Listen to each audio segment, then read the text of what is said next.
నంద్యాలలో సిపిఐ ఆధ్వర్యంలో సిపిఐ నాయకులు ఆందోళన చేపట్టారు. టెక్కే మార్కెట్ యార్డు నుంచి తహసీల్దార్ కార్యాలయం వరకు ర్యాలీని నిర్వహించారు. అర్హులైన నిరుపేదలకు 2 సెంట్ల స్థలాలు ఇచ్చి నిర్మాణానికి 5 లక్షలు ఇవ్వాలని తహసీల్దార్ కార్యాలయాన్ని ముట్టడించి డిమాండ్ చేశారు. అనంతరం పట్టణంలోని ప్రభుత్వ స్థలాలు గుర్తించి త్వరగా నిరుపేదలకు ఇళ్ల పట్టాలు ఇవ్వాలని ఎంఆర్ఓకి ఇళ్ల స్థలాల దరఖాస్తులను అందజేశారు.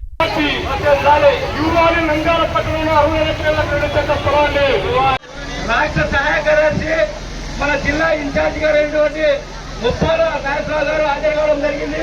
అదేవిధంగా మన సిపిఐ రాష్ట్ర కార్యవర్గ సభ్యులు రామాజన్ గారు, మన సిపిఐ జిల్లా కార్యదర్శి రంగనాయుడు గారు మన అర్జీలన్నీ కూడా ఎంఆర్ఓకి ఇవ్వాలనుకుంటే మరి బ్యానర్ గారికి ఈ పక్క ఇటువైపు సైడు అటువైపు సైడ్ ఉన్నారు. మరి ఎవరైతే స్థలం కోసం అర్జీ పెట్టుకున్నారో వాళ్ళంతా కూడా ఇక్కడ నుంచి